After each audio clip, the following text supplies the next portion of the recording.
Assalamualaikum warahmatullahi wabarakatuh. Bismillahirrahmanirrahim. Allahumma sholli wa sallim ala sayyidina Muhammadin wa ala alihi washabihi ajmain. Amma ba'du. Semoga semua di sini dimaafkan Allah Ta'ala. Karena ganggu wong top. Top cara pangeran, angger mukmin ya top. Begini ya, jadi saya tahu banyak foto-fotonya Mbah Mun ketika sama Ki As'ad. Bapak saya kandung juga pernah di sini ketika Muktamar 84, beberapa keluarga termasuk Ki Ahmad Siddiq karena beliau juga turunan Lasem. Yang jelas kenangan kita dengan Ki As'ad itu banyak, dari bapak, dari guru, kemudian beliau juga ngaji di Sidogiri. Saya juga dapat keluarga Sidogiri, banyaklah hal-hal. Tapi yang saya pastikan memaklumatkan diri sebagai Ma'had Ali itu entah keangkuhan, entah jujur, tidak tahu. Karena Ali itu maknanya kelas tinggi. Kelas tinggi itu bisa kelas tinggi ilmunya atau kelas tinggi ya macam-macam. Tapi saya beri contoh. Ini ya, Wahid kan masih kecil tak panggil Wahid saja. Ini tak beri contoh. Ini kitab Minhajut Thalibin. Ini saya belajar tak takriri sampai seperti ini. Ini bisa dilihat ini. Hampir di semua kitab saya, kitab-kitab induk, entah itu fikih, entah ihya, entah hikam, itu pasti ada takrirannya. Karena tadi saya sudah komplain sama Pak Khairuddin, keputusan fikih udah ada khilaf itu gak keren gitu saya itu.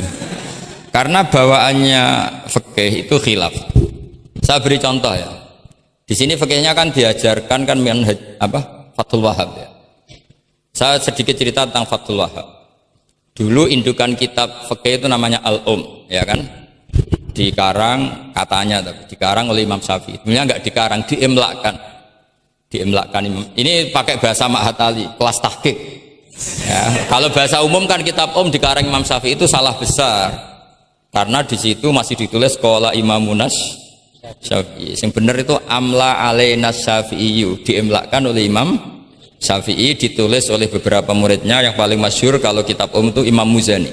Sebenarnya di situ ada Imam Buaiti, ada Imam Robi, tapi yang paling telaten itu Imam Muzani. Sehingga kitab itu dinisbatkan pada Imam Muzani. Di beberapa itu juga ada yang dengan tanda kutip ditinggalkan oleh Imam Muzani.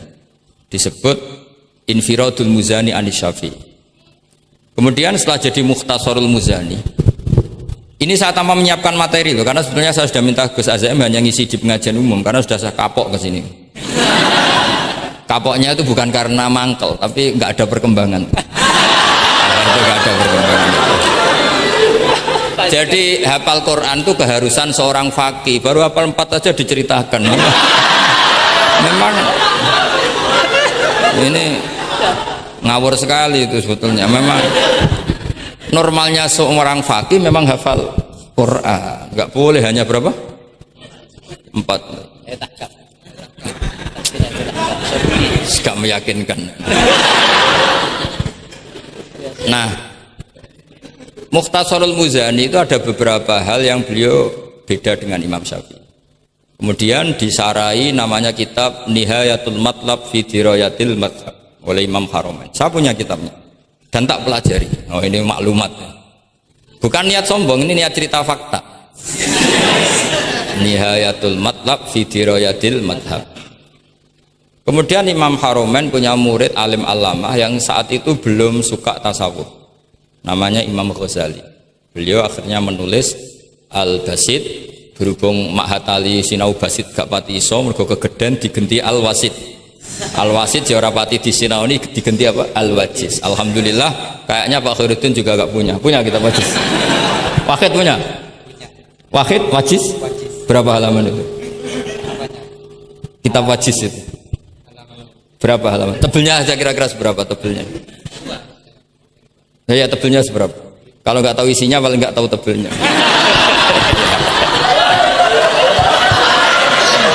harganya masih ingat ya? Kalau nggak tahu isinya tahu harganya ya? Cetakannya DKI apa? Iya, ya, ingat dia, kalau uang ingat dia.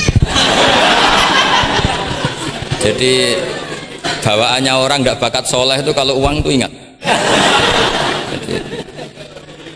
Terus setelah itu diringkas lagi sekaligus ada kritik tertentu, komplain tertentu disebut al-muharrar. Jadi memang syaratnya fikih itu harus ada yang komplain karena nggak bisa final. Disebut apa? Al-muharrar. Al-muharrar itu ya sudah dinamain al-muharrar yang sudah diteliti oleh Imam Rafi'i. Ada yang komplain lagi ya setengah sarah tapi setengah komplain. Namanya Minhajut Thalibin. Minhajut Thalibin dikomplain lagi di era Syekh Zakaria Al-Ansari. Dari masdar dengan jamak mudzakkar salim diganti manhajut tullab. Ya maknanya sama, minhaj sama manhaj maknanya sama, thalibin jamak mudzakkar salim, tullab jamak taksir. Jadi asli ini yo cara Jawa mau akal-akalan tok, minhajut thalibin dadi manhajut tullab. Kemudian manhajut tullab itu dikarang sangat ringkas. Sehingga yang baca itu tidak paham. Mu'alifnya akhirnya dengar-dengar kalau anak-anak Matali itu tidak paham. Akhirnya terus manhajut tullab disarai sendiri oleh Syekh Zakaria Al-Ansari. Jadi Fathul Wahab. Loh alhamdulillah ya masih banyak yang nggak paham. Padahal sudah sarah. Artinya sarah kan gampang. Ya tidak paham itu bagus kan, kita ngaku tidak paham tawadhu. Daripada ngaku paham nggak paham, mendingan ngaku nggak paham kan. Kemungkinannya dua kalau ngaku nggak paham, mungkin tawadhu, mungkin betul adanya. Yang kedua lebih Nah saya cerita sedikit tentang kenapa fikih itu harus ada dan selalu ada khilaf. Karena itu masalah furu'iyah apa? Saya beri contoh, ini kitab Minhajut Thalibin dan saya punya catatannya banyak. Oh sampai gini, sampai sarah-sarahnya punya saya. Terus catatannya ya banyak. Saya bangun tidur aja bisa, saking seringnya belajar. Dan saya alhamdulillah tidak punya masalah ingatan, jadi kadang banyak guru punya masalah apa? Ingatan.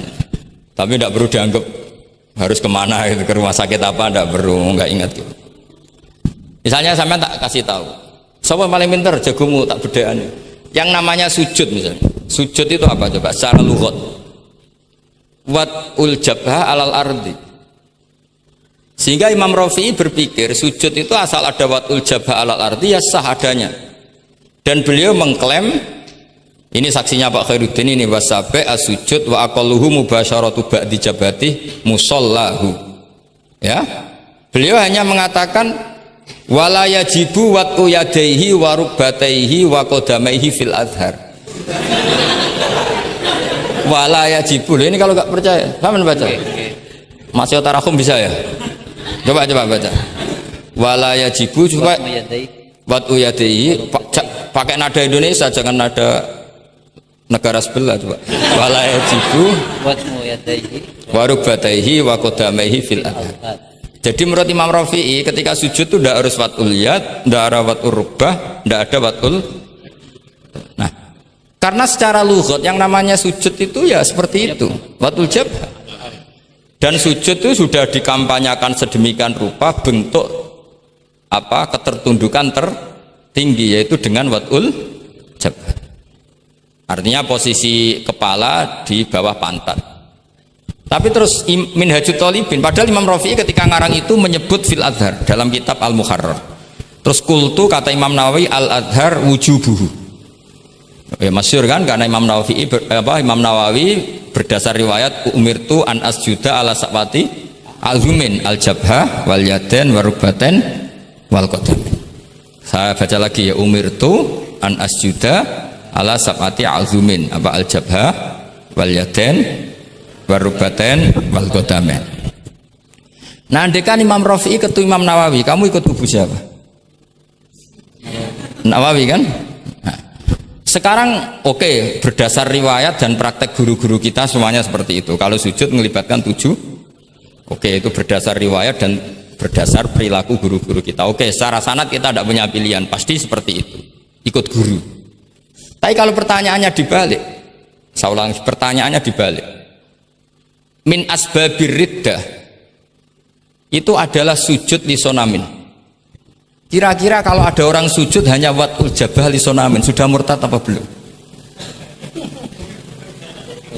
Murtad kan? Loh enggak, sudah murtad belum? Termasuk murtad kan sujud lisonamin atau li ghairillah. Kira-kira untuk murtad syaratnya melibatkan 7 anggota apa cukup watul jabah?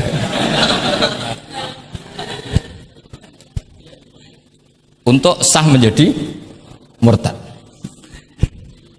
Nggak, misalnya kamu, jangan kamu lah, kamu potongan nggak mungkin murtad, insya Allah lah.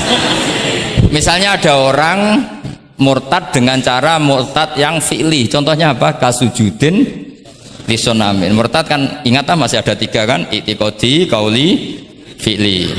Yang fi'li contohnya kasujudin lisonamin. Untuk menjadi sah murtad itu nunggu 7 anggota apa salatul jabah?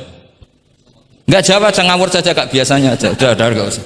Kan biasanya ngawur terus nggak apa-apa, masih anak-anak aja. Hati-hati aja tetap ngawur apalagi. Nggak, menurut kamu sudah murtad belum?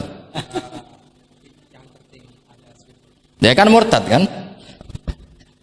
Artinya kalau itu sah untuk menjadi murtad, harusnya juga sah untuk menjadi sujud, karena sama-sama simbol.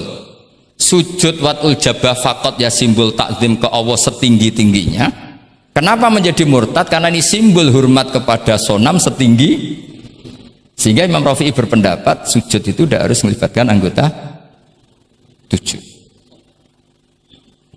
Ya kira-kira gitu lagi. Makanya tadi saya juga matur Mas Hasan, piye gurumu mbok kanyamu lah, guru keduren. Maca fikih ora ana khilaf iku fikih apa?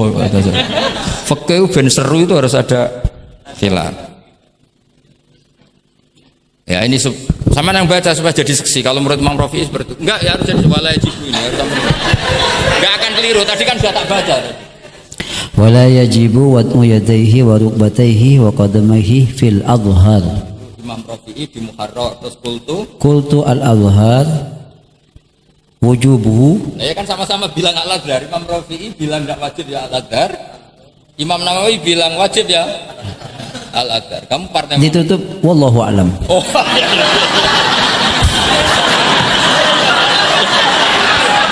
Enggak ada Gus. Ada walam. Enggak, wallahu a'lam. Aduh, ini nggak ada penggantinya.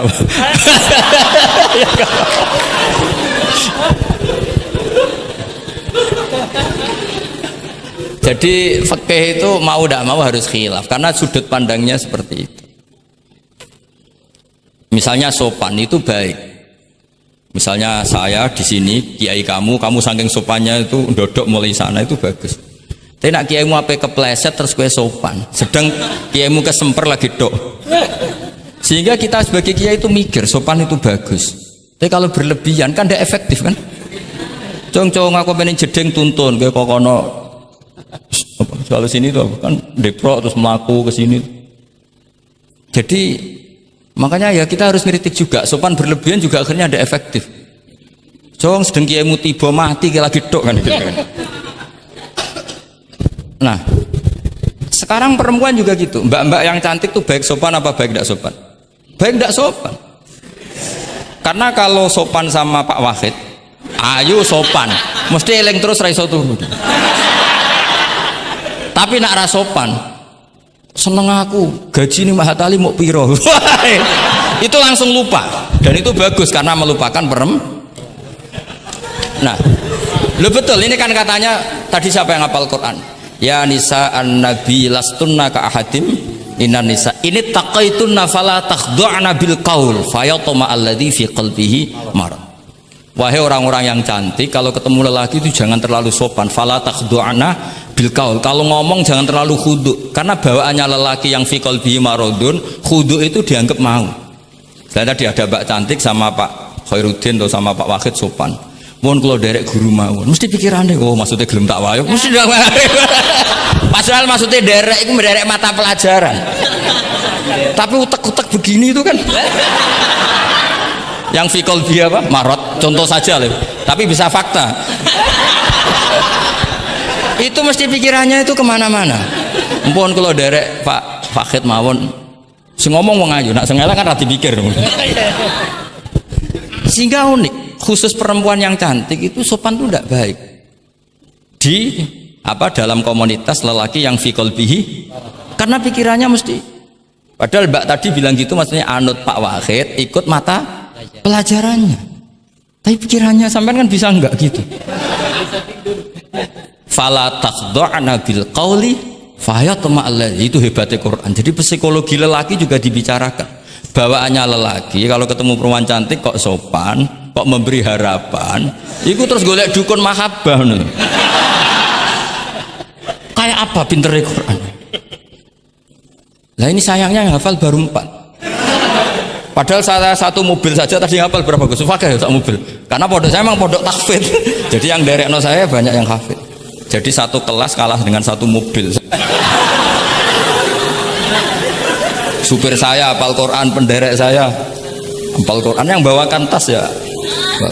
Oh, kalah jauh itu sudah. Yang satu kiai tidak hafal Quran. Iya, memang pondok saya pondok tahfidz karena memang pondok tahfidz. Jadi seperti itulah. Masa kamu menyarankan orang tidak sopan? Tidak mungkin kan. Masa kita ngajari santri-santri gak sopan? Tidak mungkin. Tapi kalau kamu ajari sopan, khusus yang cantik, ketemu lelaki yang seperti itu, akibatnya fayat oma alladzi fi qalbihi marad. Makanya di sarah-sarah atau di tafsir-tafsir sampai ada penjelasan wa yusannu lil marati takhlidu sautiha.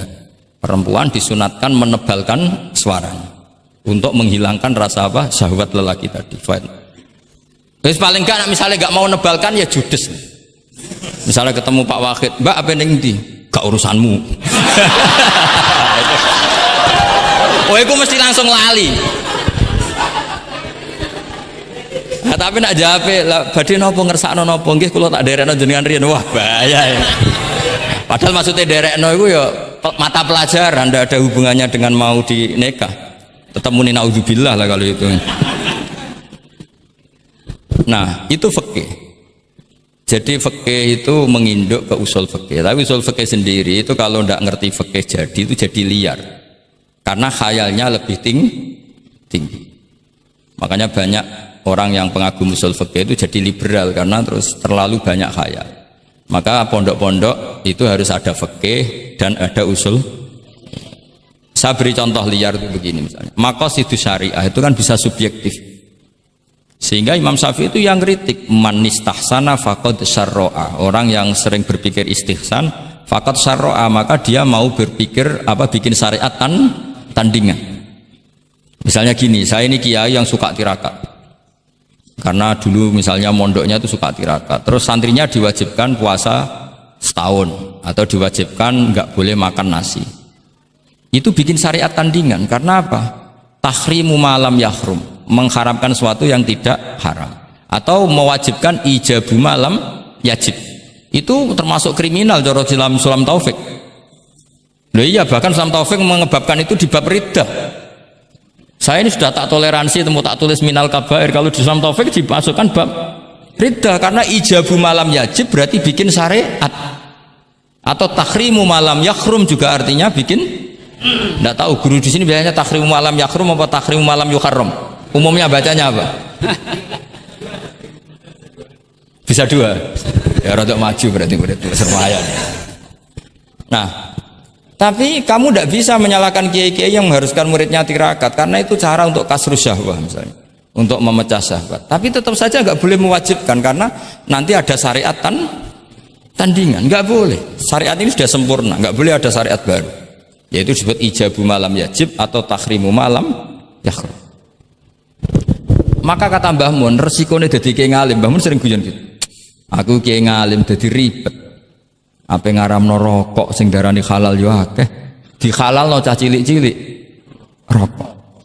Jadi kiai itu kan lebih tunduk ke konstitusi ilmu. Ribet. Misalnya begini, sampean tak bedheki. Assalamualaikum ketika salam itu yang wajib salam pertama apa salam kedua? Pertama. Itu wajib niat mufaroqah apa niat menghabisi sholat atau mengakhiri sholat apa enggak perlu niat? Nah, mesti ulama berdebat. Karena ketika Allahu Akbar bisa Allahu Akbar demo, bisa Allahu Akbar niat sholat. Maka untuk membedakan, lo kan bisa aja kan? Demo itu udah harus berontak enggak? Misalnya kamu ngerti perempuan yang kamu cintai, ternyata omongan Pak Guru Khairuddin kan Allahu Akbar, guru kok ngono kan gitu kan. Nah, untuk membedakan itu kalau untuk sholat atau untuk takjub diharuskan niat Allahu Akbar. Nah, sekarang salam harusnya juga ada pikiran begitu. Ini salam karena ketemu orang, apa salam karena keluar dari sholat. Makanya selalu ada ulama yang berpendapat wajib niatul khurud minas sholat. Karena logikanya kalau Allahu Akbar wajib niat sholat untuk membedakan Allahu Akbar yang wiridan, Allahu Akbar yang takjub, Allahu Akbar yang demo, untuk membedakan itu semua niat. Salam juga gitu, salam mubalek, salam kenalan, salam apa, harusnya pembedanya adalah niatul khurud minas sholat. Makanya saya tadi itu komplain sama Pak Khurudin, itu Faslul Masail Fikih kok ada khilafnya, hebat betul orang itu, kata saya itu. Itu yang putih tadi. Oh yang putri itu.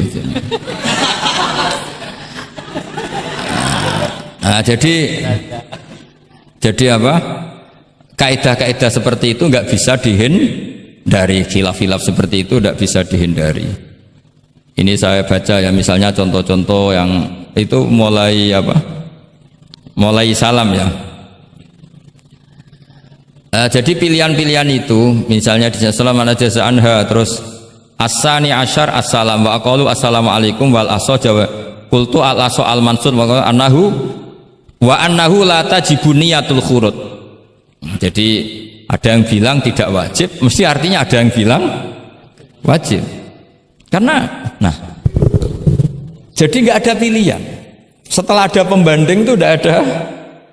Sekarang begini lagi. Ini yang ulama kadang-kadang ya nyuwun sewu, andekan kita ulama itu kadang ra cocok, tapi cocok ra cocok ya harus didengar, ini ngaji. Ulama fikih kadang iso sembrono, tapi kok muni ngono kualat aku. Saya ngomong aku wae. Nak darani iktidal, menamai iktidal itu ruknun qasirun ghairu maksud. Julus benas sajdatain atau jalsah, itu kan ruknun qasir ghairu. Itu banyak ahli hadis yang komplain, ini ngawur betul fuqaha itu. Wong rukun kok ghairu maksud. Dan mereka berani bilang itu rukun sing ghairu maksud, kusida lil fasli, hanya dimaksudkan untuk pemisah. Itu kan yo mangkelno, wong rukun kok ghairu. Ternyata ulama itu punya niat begini. Setelah dikatakan ruknun qasir, maka jangan ada pesaing. Yaitu ukurannya apa? Julus jalsah benas sajdatain nggak boleh lebih lama ketimbang tasahud akhir. Tasahud awal sunat bu, jangan ngaji ora khatam. Tasahud akhir apa awal? Akhir, berarti sabtu lisan pinter lah, pinter. Iktidal juga ruknun qasirun, maka nggak boleh lamanya menandingi qiyam lil Fatihah. Ya sudah jelas ya. Yang jalsah benas sajdatain nggak boleh menyaingi tasahud akhir, yang iktidal nggak boleh menyaingi qiyam lil Fatihah. Ternyata ulama itu mikir, disaingi itu ya ora enak. Ngene kaya kula saingi Khairuddin ya ora gelem, ora krana sombong, disaingi itu ndak enak. Kecuali level ya. Kecuali level ya hafal Quran ya 30 juz. Itu Jibril bisa demo ke kamu. Memangnya saya hanya nurunkan ayatul ahkam. Enak saja milik. Memangnya selain ayatul ahkam nggak menarik? Itu kalian semua pasti berhadapan dengan Jibril. Coba Jibril nurunkan semuanya apa hanya ayatul ahkam? Kalau saya ketemu kan aman. Itu pun di sana kadang masih belum lengkap setoran. Iya bahaya kamu itu. Nah, ketika wajib gak mau disaingin, ini ternyata menginduk ke mazhabnya Abu Bakar As-Siddiq. Di antara sifat Allah paling keren itu la syarikalah. Di mana-mana zat yang top itu gak mau saingan, dan itu normal karena memang gak ada yang setara dengan Allah. Suatu saat Abu Bakar itu pulang. Ini nanti saya cerita fikih banyak. Kamu pasti setelah ini tambah pinter, tak jamin ya. Bukan barokahnya saya lah, barokahnya Mbah Mun, barokahnya Mbah As'ad gitu. Tapi kena ras sombong yang termasuk barokahku lah gitu ya. Kamu tidak sombong, tapi sombong juga gak apa-apa. Terus biasa salah, orang salah sombong salah liane. Abu Bakar pulang, di situ itu istrinya menyediakan beberapa makanan untuk sahur. Itu marah besar. Apa kamu mau menandingi Ramadan sehingga puasa sunat aja persiapannya seperti ini? Bahkan sebagian riwayat itu beliau memukuli kidrun, jadi itunya ada yang dirusak lah kira-kira gitu. Ini dengerin betul, nanti akibatnya di fikih. Makanya di fikih apa? Sholat fardu itu nggak mau kesaingan. Sholat fardu wajib qiyam liqadirin. Nggak boleh sholat sunat bersyarat begitu. Harus sah qu'ud meskipun ma'al qudrah. Karena fardu itu nggak mau kesaingan. Jadi fardu ya rada egois kira-kira gitu. Nah, mesti sama lagi krungu iki gitu. Maksudnya sering roh hukumnya tapi baru tahu logika ini. Loh aku rasul don soal yakin. Soal yakin. Karena fardu itu nggak mau. Poso fardu wajib tabyitun niat. Nginep non niat mulai malam. Poso sunat tidak. Ketemu jam 9 kamu belum makan, belum ada dukhulu syai'in fi jawfika. Terus niat puasa sah enggak? Sah. Ada bedanya enggak fardu sama sunat? Ada. Salat fardu wajib itmam, puasa wajib itmam. Puasa sunat amiru nafsi. Wah, puasa sunat kok bojo lagi apian bisa kamu batalkan. Tapi nak puasa fardu, oh sanksinya berat. Itku rokobatin sampai ya siamu sehari ini apa? Mutatabi'an. Terakhir itamu sitina. Tapi kalau puasa sunat amiru nafsi, kamu terus nggih monggo, ndak terus intinya fardu itu nggak mau disaingin. Batin fardu egois kata saya. Nah, Abu Bakar sampai begitu. Ono wong poso sunat kok sampai nyiapno buka, nyiapno sahur, marah. Bahkan marahnya nggak sekedar di hukumnya, di perlakuannya. Kamu itu memperlakukan puasa sunat aja kok kayak memperlakukan fardu. Hanya di menunya, di persiapannya. Dan ternyata Imam Syafi'i benar, ternyata di hukumnya juga harus beda. Misalnya tadi qiyamul qadir fil fardi wajib qiyam, tapi kalau sholat sunat boleh qu'ud walau ma'al qudrah alal qiyam. Jadi ini ulama, ini perpaduan usul fikih dan fikih. Jadi fardu itu ya agak angkuh lah kira-kira gitu. Angkuh itu kalau baik namanya izzatun nafs. Memang harus beda. Lah di sini. Nah, di bab zakat juga sama. Ukuran wajib itu apa? Akhdhal imamu qahron atau la yuqta'u yadu sariki. Ben kita tambah pinter. Tetap goblok ya ora apa-apa zaman akhir, tapi kita tak pinterno sithik lah. Ketika seseorang diputuskan wajib zakat, kok tidak mau zakat? Efek hukumnya apa? Akhdhal imamu qahron. Imam boleh ngambil paksa. Atau kalau mustahik itu nyuri dengan kadar yang memang jatahnya la tuqta'u yadu. Mergo ana syubhatul milki. Jadi paham ya? Jadi sampean misalnya fakir, tanggane Pak Khalidin gak gelem zakat, nyolong jatah. Andaikan dia lomo mustahik kamu itu dapat sekian. Itu nggak boleh dipotong tangannya karena kamu ngambil jatah. Jadi sekali diputuskan wajib itu punya akibat akhdhal imamu qahron atau la tuqta'u yadu sari. Jadi itu fikih. Jadi fikih itu konsisten. Nah, sekarang yang dikatakan fikih itu ainut ta'ah apa shawab, apa hak. Nah, itu yang ulama berdebat. Sekarang misalnya sampean tak bedheki begini. Sing darani salat sing sah iku madhep kiblat. Betul kan? Ya, betul. Masih ingat ya? Sekarang madhep kiblat itu menjadi baik karena nurut Allah apa karena madhep kiblat? Karena nurut Allah, sehingga semangat fikih semangat taat ning Allah. Falau sholla arba'a raka'atin bi arba'i jihadin itu nggak perlu i'adah. Karena ketika aku istihad sana itu kiblat, rakaat kedua rubah ke sana, rakaat ketiga rubah. Allah ngitungnya, caiku capek, oleh kepen roh kiblat tenanan, nganti spekulasi ping 4. Artinya apa? Karena kadang Allah itu butuh taatnya apa butuh kasile? Butuh taat. Nah, ini yang paling angel. Tapi di dalam banyak hal kaidah fikih itu al-ibrah bima fi nafsil amri. Kadang bima fi dzannil mukallaf wa bima fi nafsil amri. Kadang mu al-ibrah bima fi dzannil mukallaf la bima fi nafsil amri. Jadi selalu fikih itu khilaf. Fikih yang furu'iyah maksudnya, yang furu'iyah. Ini kadang-kadang rada angel gurumu ini. Nah, sekarang misalnya seperti itu, ijtihad tadi. Ijtihad itu apa coba? Ya tadi, ketika Anda sholat madhep sana, terus taghayyara ijtihaduka. dan memutuskan kiblat ke sana, kamu harus nuruti istiadat kamu apa enggak? Harus nuruti kan? Karena kalau kamu teruskan di rakaat kedua madhep sana, berarti kamu ibadah dengan cara yang kamu yakini salah, maka harus rubah. Karena ada kaidah al istihad la yungqadu istihad. Kok ijo jodoh pinter iso nerusno. Nah, ternyata itu sudut pandang kalau dengan kaidah itu, sehingga lau sholla arba rakaatin bi arba'i jihatin sohat sholatu. Tapi kalau dibalik al ibro fil ibadah itu bima fi dzanil mukallaf wa bima fi nafsil amr. Nah kalau andekan sudut pandangnya pakai kaidah itu, berarti kan pasti ada 3 jihad yang salah. Pasti apa mungkin? Pasti. Nah kenapa di bab al-istihad itu ditoleransi? Padahal jelas yang 3 ini tidak fi nafsil amr.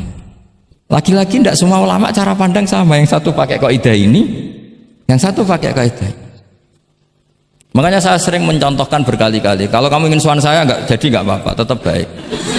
Karena kemungkinan seneng kiai ya 2. Dulu saya sering bercerita, ada tabiin tanya sama sahabat, bagaimana wajah Rasulullah Shallallahu Alaihi Wasallam. Tabiin ini nangis. Wallahi saya ini saking hormatnya, saking haibahnya Rasulullah, saking hormat saya tidak pernah berani melihat wajah beliau. Saya sowan juga agak berani karena takut ganggu. Jadi cara seneng kiai itu ya kadang ra perlu sowan. Karena bawaannya itu ganggu. Loh misalnya saya ketemu anak istri saya kan asik, terus ketemu Wahid kan ya pusing. Jadi Allahu Akbar. Provokator ini. Jadi justru saking takzimnya Rasulullah, pilihannya itu tidak sowan karena takut ganggu Rasul. Ada sahabat yang pilihannya sowan, wong jenenge seneng ya sowan. Tapi kalau dibalik, jenenge seneng ya aja ganggu, ayo milih ndi. Ini 2 mazhab yang sama-sama kuat, jenenge seneng ya sowan, jenenge seneng ya aja ganggu. Ayo milih mana kamu? Ada 2 pendapat. Kenapa Anda begitu yakin dengan satu pendapat? Di furu'iyah, saya ulang lagi di furu'iyah. Ya, bukannya maklumat tidur. Jadi tidak gampang. Sholat pakai pakaian resmi begini itu bagus, pakai jubah, kamis atau pakai hem, pakai sarung itu bagus. Tapi andaikan Nabi selalu sholat demikian, itu bahaya. Saya ulang lagi, bahaya bagi syariat ini. Ini saya niat ngajarin gurunya, bukan anak-anak. Suatu saat Jabir bin Abdillah, kalau kamu baca lihat di bab sholat di Bukhari atau di Kitabul Ilmi, ilmu fi sholat maksudnya. Itu Jabir bin Abdillah itu pernah datang ke masjid pakai gamis, pakai baju resmi, imamahnya dicopok, kamisnya dicopok, semua dicopot, terus sholat hanya pakai sarung tok, izarin wahid, terus akidan torofaihi ala atikihi. Ini kayak orang kuno, sarung satu di kalian, akidan torofaihi ala atiki, terus sholat dia. Geger sahabat tabiin, kan ini era tabiin, geger tabiin. Ungzur ila sahibi Rasulullah, lihat tuh sahabatnya Nabi. Sholat ke model kayak gitu. Ketika Pak Khairuddin sudah sholat dengan segala penampilan, jubahan, terus pakai imamah, dehem dari belakang, orang minggir semua, sudah top lah pokoknya, sudah top pokoknya. Ini sahabatnya Nabi. Terus ketika sahabat mulai dan nyun sewu, beliau ngendikannya agak kasar. Saya melakukan ini, saya cek nanti di Bukhari. Kalau ada Bukhari juz 1 ambilkan, nanti bacakan. Apa cukup nanti tanya gurunya? Tanya saja nanti ya. Kalau 5 menit menemukan berarti dia sudah paham. Kalau ngasih waktu 1 hari masih cari-cari berarti. Ukurannya gampang. Kalau saya setengah menit langsung ketemu. Nanti ya cukup gurunya ya, nanti kasihkan. Kalau bilang besok berarti belum tahu. Tapi kalau 5 menit kok ketemu ya sudah lumayan deh. Kata Jabir bin Abdillah, saya melakukan ini liyaroni al-ahmak misluk. Keras sekali. Saya melakukan ini supaya orang ahmak kayak kamu itu tahu. Ahmak itu terjemahnya nggak usah diterjemah. Ya pelai jahil atau teman akrabnya apa? Jahil yang agak kebablasan itu namanya apa? Ahmak. Jahil yang ya sudah seperti itu. Ternyata itu berkahnya masya Allah sampai sekarang. Beliau terus ngendikan, ra'aitu Rasulullah sallallahu alaihi wasallam yusolli hakadza akidan tarafai izari ala atiki. Andai kan itu nggak pernah dilakukan seorang sahabat yang bersaksi Rasulullah pernah melakukan itu, maka kita akan menganggap sholat jubahan resmi seperti itu menjadi syarat sah. Pakai hem seperti ini resmi menjadi syarat sah. Barokahnya itu diketahui, oh yang paling pokok itu satrul aurah, yaitu mabena surah warubah. Jadi tidak konsisten itu kadang penting untuk menjaga varian hukum. Loh, Nabi itu nggak pernah terawih. Andai kan Nabi terawih terus, maka akan dikira terawih itu wajib. Nah barokahnya nggak pernah terawih, itu kamu bisa nggak terawih kan gitu. Maksudnya ya boleh nggak terawih kan. Ya, kalau nanti pengurus mewajibkan, carikan takbir sulam taufik ijabu malam. Bisa masalah besar itu. Nggak ada. Ini cerita ilmu, nggak cerita perilaku. Nggak. Ini cerita ilmu, nggak cerita apa? Perilaku. Jelas kan? Jadi kadang seperti itu penting. Contoh lagi, dan ini sering saya utarakan. Ketika Nabi Fathu Mekah, tofa ashabu jami'an, itu musyatan. Semua ketika tawaf itu jalan kaki. Tapi Nabi ku unik. Tofa Rasulullah wahdah rokiban. Nabi tawaf itu pakai kendaraan unta. Yang lainnya musyatan, semuanya masin, jalan kaki. Tapi Nabi malah tofa rokiban. Padahal jelas kaidahnya al ajru bi qadrit tab. Tapi andai kan Nabi kok tofa masyian, maka kita tidak tahu caranya tawaf, tidak tahu hukumnya, atau paling nggak nganggep bahwa syarat sahnya tawaf harus jalan. Tapi barokahnya Nabi tofa rokiban, akhirnya ada hukum, ternyata syarat sahnya tawaf tidak harus jalan, tapi boleh berkendara. Akhirnya kita tahu orang sepuh sedikit sholat tawaf pakai kursi roda, pakai macam-macam. Jadi semuanya itu berkah, perbedaan itu berkah. Tapi yang baca harus orang alim. Kalau orang yang fikal bi marot ya piye Nabi karep wong ya kon mlaku dene enak-enakan numpak.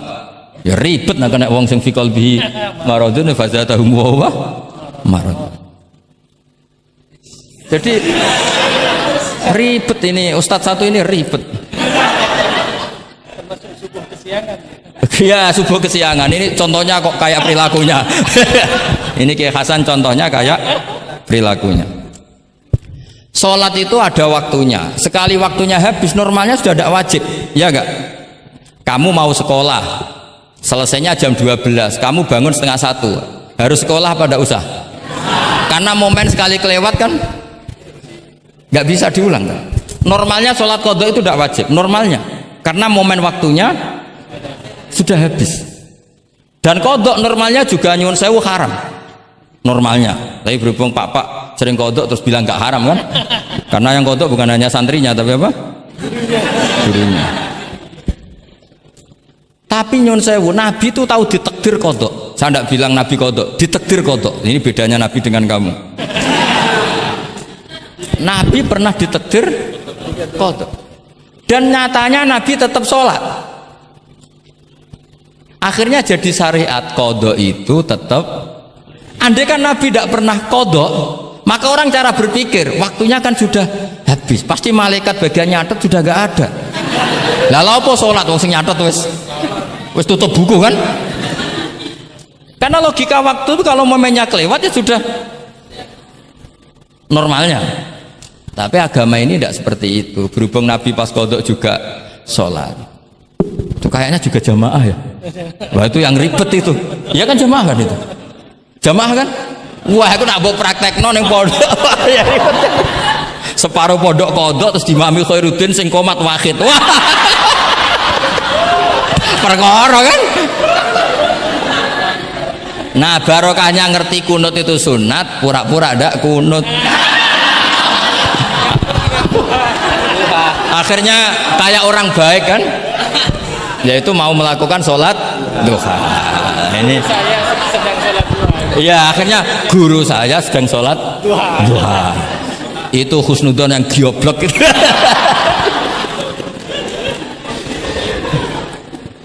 Jadi lah itulah yang jadi analisis usul fikih. Jadi semuanya itu ada analisisnya. Saya ulang lagi, semuanya itu ada. Yang jelas tuh di antara pantangan Islam tuh ijabu malam yajib dan tahrimu malam yahrum. Karena manis tahsana faqad syarra'a. Dan Allah itu nggak suka ada syariat tandingan, itu nggak suka. Karena bahaya kalau semua orang istihsan, bahaya. Saya pernah ini cerita nyata. Ada pengurus yayasan yatim piatu yang sehat, saya ulang lagi yang sehat. Sehat yayasannya, sehat apa keuangannya, sehat perilakunya. Datang ke saya minta doa, minta nasihat. Normalnya kan saya puji, tapi saya dingin saja. Saya bilang yayasan yatim piatu itu bagus, tapi lebih bagus lagi kalau dibiarkan. Karena anak-anak yatim ini kan milik keluarga. Setelah bapaknya mati, biasanya mbahnya ngerawat, Pak D, Pak Leknya ngerawat. Nah, dengan kamu ambil ke yayasan itu, dia tercerabut dari keluarga. Satu, Anda jangan merasa perilaku Anda atau solusi Anda atau amal Anda lebih baik. Bisa saja kalau di keluarga lebih. Tak beri contoh, anak yatim di kampung saya ini gendut-gendut karena dulu Pak D, Pak Leknya, mbahnya tidak pati sayang, barokah yatim sayangnya berlipat. Terus kedua, barokahnya di rumah makannya bebas. Kalau di yayasan kan harus pakai jam. Mana seneng cah cilik makan di jam. Jadi biar ya, nah ini lagi-lagi khilaf. Yang setuju yayasan yatim, yang sehat loh, kalau yang nggak sehat memang kita tidak cocok. Yang sehat, bayangkan yang sehat. Itu saja ada masalah. Karena tadi anak ini kan bagus, makanya Mbah Mun pernah dawuh. Ya yayasan yatim piatu itu ya apik, tapi gak oleh bocah tercerabut sangka keluarga. Nah ini kalau kita mentasrek terus semua anak diambil terus gak tahu Pak D-nya siapa, mbahnya. Meskipun ditulis, tapi kan nggak semudah itu. Ingat kalau hanya sekedar di catatan dokumen kan. Tapi kalau dibiarkan di keluarga, ngundang Pak D, Pak Le, Mbah dan sebagainya. Jadi nggak bisa misalnya kamu bahas masalah gimana hukumnya mendirikan yayasan yatim piatu. Terus kamu bilang sunat mutlak, nggak bisa. Karena di sini ada unsur tadi. Kak sampean mondok ini sunat apa enggak, Pak mondok? Ya bisa wajib, bisa sunat, bisa haram. Karena yang haram misalnya gini, kamu di kampung kamu itu andalan, tidak ada orang baik kayak kamu, tidak ada yang bisa ngaji kecuali kamu. Enak-enakan mulang neng pondok, mergo keren timbang mulang neng kampung, mau wong telu. Makanya Mbah Mun kalau guyon sama saya masih ingat betul lagi. Jadi kiai yo latihan, aku tahu keliru kata Mbah. Tak pikir keliru apa? Anak perainan ditanya Mbah Mun, "Cung perainan kok neng pondok?" Mbah Mun sempat kusnudon kayak cah sregep, wong perainan kok ndak pulang ya. Ternyata, lu perainan kok neng pondok, Cung, kok sregep temen. Mboten Mbah, nate ngomah kan ngarit. Ternyata. Jadi khusnudzon itu kadang gitu. Semenjak itu Mbah Mun kalau ada perainan, Cung, mulai Cung ben kenal wong tuamu. Jadi malah dibalik. Iya kan kalau kelamaan ke pondok kan nggak roh asal usul orang tua sehingga tidak punya empati, tidak punya kasihan kan. Orang tuanya berjibaku ngarit apalah kerja apa. Nah ya artinya terus kamu tidak bisa semua santri yang perenan tidak pulang berarti santri baik. Sebetulnya tidak mesti juga. Santri takut ngarit kan gitu. Ini namanya sudut pandang gitu. Jadi masalah-masalah furu'iyah itu tidak bisa tidak seperti itu. Nah, sehingga kita tahu di kitab Mahali atau di kitab beberapa kitab fikih mesti kaul awal, kaul sani, kaul salis dan sebagainya. Karena ini masalah sudut pandang. Wali nikah misalnya, wali nikah itu kalau fasik sah apa enggak? Wali mujbir. Ada ulama yang mengatakan kalau wali mujbir fasik tetap sah jadi wali. Likamali syafaqatih, karena seorang wali ini pasti sangat sayang, meskipun fasik dia orientasi tentang anaknya tetap bagus. Ada yang bilang enggak, kalau fasik harus dicabut hak walinya. Di mana-mana orang fasik sudah error. Jangan-jangan karena dia pemabuk atau karena dia tukang judi, pikirannya dapat menantu yang kaya meskipun tukang judi. Bahaya ini kalau diberi hak wilayah atau hak wali. Makanya ulama mengatakan sekali fasik dicabut. Nah ya yang satu memandang umumnya orang tua meskipun fasik tetap likamalis. Tapi kata siapa di sosial itu mesti semua orang begitu apa tidak mesti? Tidak mesti. Makanya kalau saya ini mengatakan cabut saja. Li'annahu la yu'manu ayadu'aha inda fasikin misli. Karena siapa yang bisa menjamin kalau dia tidak mengawinkan putrinya dengan orang fasik yang sejenis? Orang fasik pasti komunitasnya juga fasik, dan dia nganggap orang fasik itu tidak problem, wong dia sendiri fasik. Wes do untuk iki capek, jebule capek sing tahu ngutangi ning nggon judi. Karena dia punya ukuran apik versinya Dia lagi-lagi fikih kok mujma' alaih mau piye yo. Yang furu'iyah maksud saya, yang furu'iyah. Iki pinter toh, cukup ya. Sudah 45 menit. Mohon ngoten mawon. Assalamualaikum warahmatullahi wabarakatuh. Satu mungkin. Ya, mungkin satu ya, putra dan satu aja ya, putra dan putri. Ya, enggak, satu saja Gus. Oke, Bismillahirrahmanirrahim. Terima kasih. Mungkin yang tadi perlu saya berikan catatan. Oh ya, catatan ya, ben ketok pinter ya. Ya. Saya ingin beri catatan bahwa kita tadi sudah dapat kalau fikih itu karakternya adalah khilaf. Jadi ya yang furu'iyah lah, yang furu'iyah. Oke. Yang furu'iyah karakternya khilaf sehingga kita harus terbiasa berbeda. Dan soal tadi kesantunan, kesopanan itu orang ekspresinya berbeda. Kadang kita salah ketika kita mengkritik, kadang ketika kita berbeda pendapat kita lalu dianggap tidak santun. Padahal ulama-ulama kita soal urusan furu'iyah itu hal yang biasa. Termasuk bahkan mungkin yang tadi sering dikali dikutip oleh Gus Baha, manistahsana faqad syarra'a, bahwa itu adalah kecaman dari Imam Syafi'i. Mungkin Gus Baha perlu saya tidak tahu ya. Ini tag ini sudah sampai atau tidak kepada beliau. Ya, saya bacakan tagnya. Saya harus baca. Kalau ingatan tidak sebaik beliau saya. Tapi kalau catatan saya lebih baik mungkin.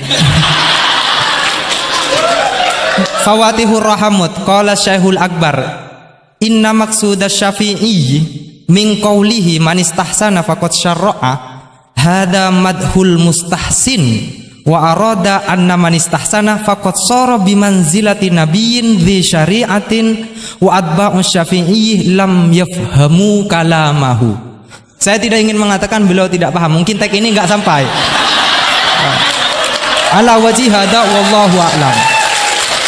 Jadi bahkan yang kita anggap itu sudah sangat pasti Syafi'i sedang mengecam, ternyata ada juga khilaf. Ternyata maksudnya Syafi'i adalah sedang memuji, madhul mustahsin. Faqad sara bimanzilati nabiyyin di syari'atin wa atba'u Syafi'i lam yafhamu dzalika. Walaupun wallahu a'lam. Ya, tapi kita poin-poin saya adalah akui bahwa ada perbedaan, gitu kan. Oke, silakan saya beri pertanyaan satu saja. Oke, mungkin Ustadz Khairuddin bisa menentukan siapa? Saya Jaya yang menentukan. Oke, Lutfi, mohon maaf bukan soal berkualitas tapi dia lebih dulu sampai di sini karena dekatnya. Dipersilakan.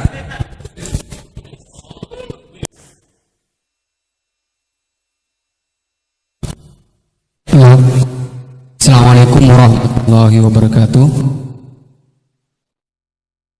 Haji Ahmaduddin Nur Salim atau yang lebih dikenal dengan Gus Baha yang saya takwimi, dan semua guru-guru saya yang saya hormati. Kita banyak mendengar tadi bahwa di dalam fikih yaitu furu'iyah itu sudah terbiasa terjadi khilaf di antara kalangan ulama. Ada satu redaksi yang bagi saya cukup ada satu yang menurut saya diantaranya di dalam Bujairami al-Khatib.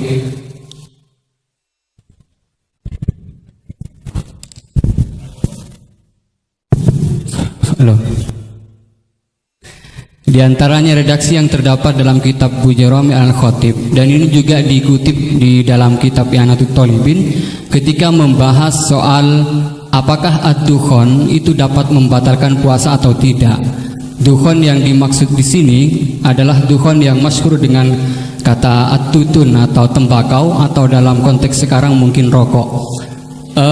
Itu kan ulama sebetulnya berbeda pendapat, bukan hanya dalam apakah membatalkan puasa atau tidak, bahkan hukum rokoknya aja ulama sudah berbeda pendapat.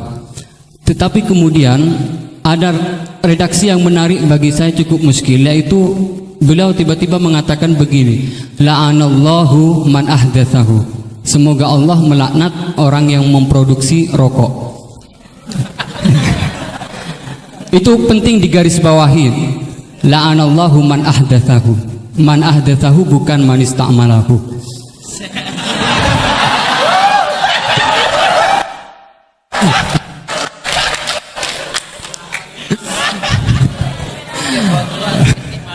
Ini cukup kriminal karena ngomongnya di dalam pesantren yang cukup itu menjadi di negara Indonesia. Kenapa ini ada laknat semacam ini? Karena katanya fa innahu minal bid'il qabihah.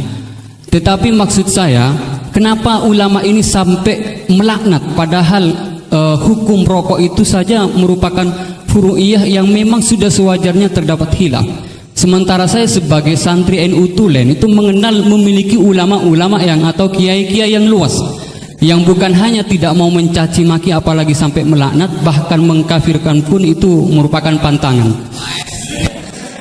Sehingga pertanyaannya ini unik, setelah saya cek juga ada dalam kitab Kasyifatus saja yang kita tahu itu pengarangnya orang Indonesia, walaupun mungkin NU belum hadir pada saat itu. Jadi pertanyaan saya untuk redaksi ini, apakah dalam syariat Islam atau fikih utamanya itu memang ada pembenarnya melaknat orang lain atau dalam tanda kutip mendoakan orang lain jelek? Mungkin hanya itu. Terima kasih. Assalamualaikum warahmatullahi wabarakatuh. Ini jam berapa?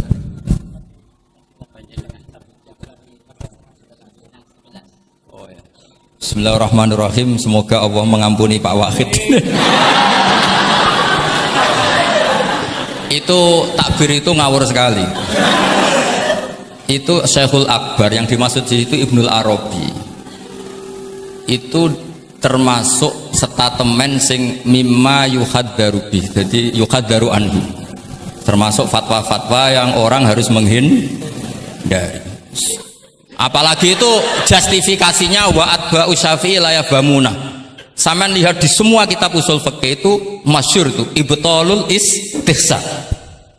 Termasuk di kitab Sayyidina Muhammad Syari'atu wa Al-Khalid. Semua kitab usul fikih Imam Syafi'i menolak istihsan apa menganjurkan? Menolak. Sekarang keyakinan orang banyak Imam Syafi'i menolak, dengan satu orang Imam Syafi'i memuji.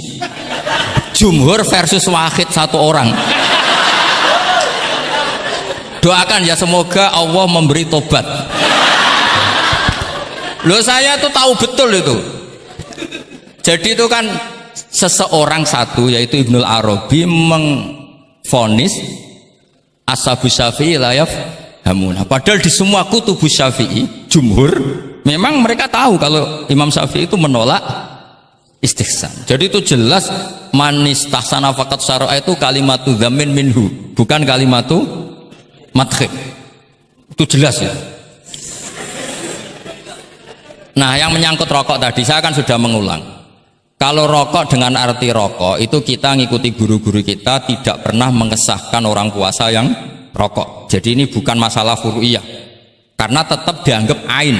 Jadi ini saya sendiri secara pribadi, dan kalian harus setuju karena anut guru-guru kita tidak akan mengesahkan orang puasa merokok, karena dukhon itu termasuk ain. Selain itu tidak perilaku guru-guru kita. Nah, soal khilaf tentang rokoknya sendiri tidak urusan dengan puasa loh ya, saya ulang, tidak urusan dengan puasa. Itu karena memang tadi malam yadullah kan al aslu fil asya al ibahah kan, malam yadullat dalil ala tahrim. Jadi ya taruhannya halal dulu, tapi tidak urusan orang puasa. Saya ulang lagi loh ya, karena yang salah paham ruwet. Nah, kalau masalah laknat tadi, laknat itu ibaratun anil bukhdi. Jadi tidak, laknat itu tidak harus yang orang itu harus kesampaian lah kira-kira. Jadi kalau sampean tanya hukumnya melaknat orang mukmin gimana? Jelas di Sulam Taufik laknul mukmin itu tidak boleh. Tapi manusia itu tidak cukup punya bahasa untuk mengekspresikan kebencian atau tidak suka. Kadang-kadang spontan terlontar kata apa? La'anahu. Jadi itu hal-hal yang bawaan sabkul lisan. Itu kan sama dengan orang Arab bilang la wawah, karena nggak bisa dihindari. Makanya di bab tolak, dengerin ya, bab apa? Ketika seorang suami marah sama istri terus bilang gini, lasti bizaujati, kamu itu tidak istri saya, itu tidak dimasukkan sharihut tolak, tapi masih dimasukkan kinayatut tolak. Karena maksudnya lelaki ketika sadar tadi, kamu seperti ini tidak seharusnya, seakan-akan perilaku kamu tidak perilaku seorang istri, sehingga itu tidak dimasukkan sharihut tolak, tapi dimasukkan, padahal kalimatnya jelas, kamu tidak istri saya. Tapi itu kan bawaan emosi. Itu kan seperti kiai baru duka, ora santriku nak sing penggaweane kodok. Nah sekali-kali kiai ini takut, terus kalau santri ini tiang lintu, yo ora ngawur. Karena ya ora trimo nak santri ini dipek wong liya kan gitu. Pasti juga gak terima kan kalau diakui orang lain. Sama ketika kamu marah sama istri kamu cantik, lasti bizaujati, terus bojomu takut, berarti aku bojone wong liya, ojo ngawur. Kan Yeman juga kan? Eman kan?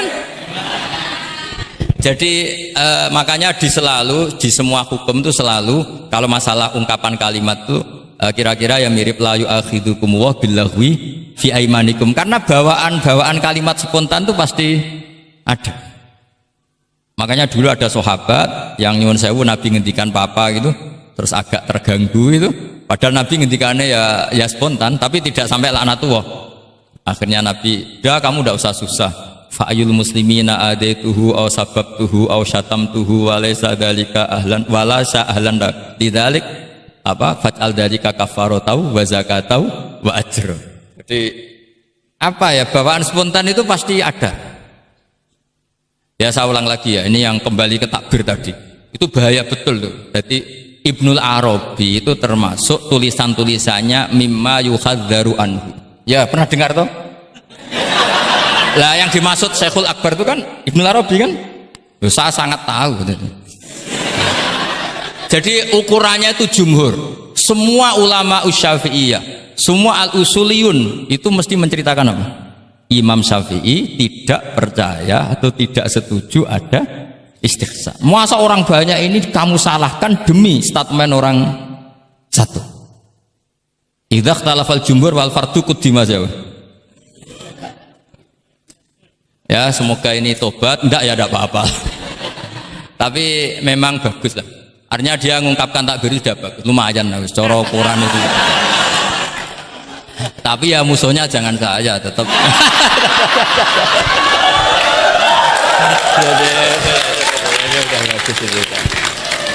Kalau ada yang jauh seperti Abdul Wahab Qardab memadukan yang dimaksud. Oh enggak mungkin, itu memang salah.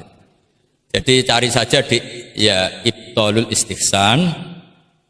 Ya pokoknya walhasil ashabu Syafi'i semuanya menolak istihsan.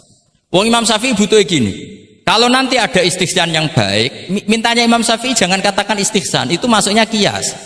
Karena kalau kias kan ada makis, nginduk ke makis aleh. Lah makis aleh ini ada nasnya. Pokoknya butuh Imam Syafi'i itu jangan sampai orang tercerabut dari akar Quran dan hadis, kemudian istihsan dengan subjektivitasnya sendiri, dan itu kalau pakai subjektivitasnya sendiri namanya fakot syarro. Dong ya ini. Oh, alhamdulillah. Tapi ini sudah pinter loh ya, jangan terus. Ya, jadi ini menghormati Jumatan, yang jelas ini sudah 2 kali sudah cukup tuh, sudah pinter. Ya sudah. Loh, provokator. Nggih wonten ditutup Al-Fatihah.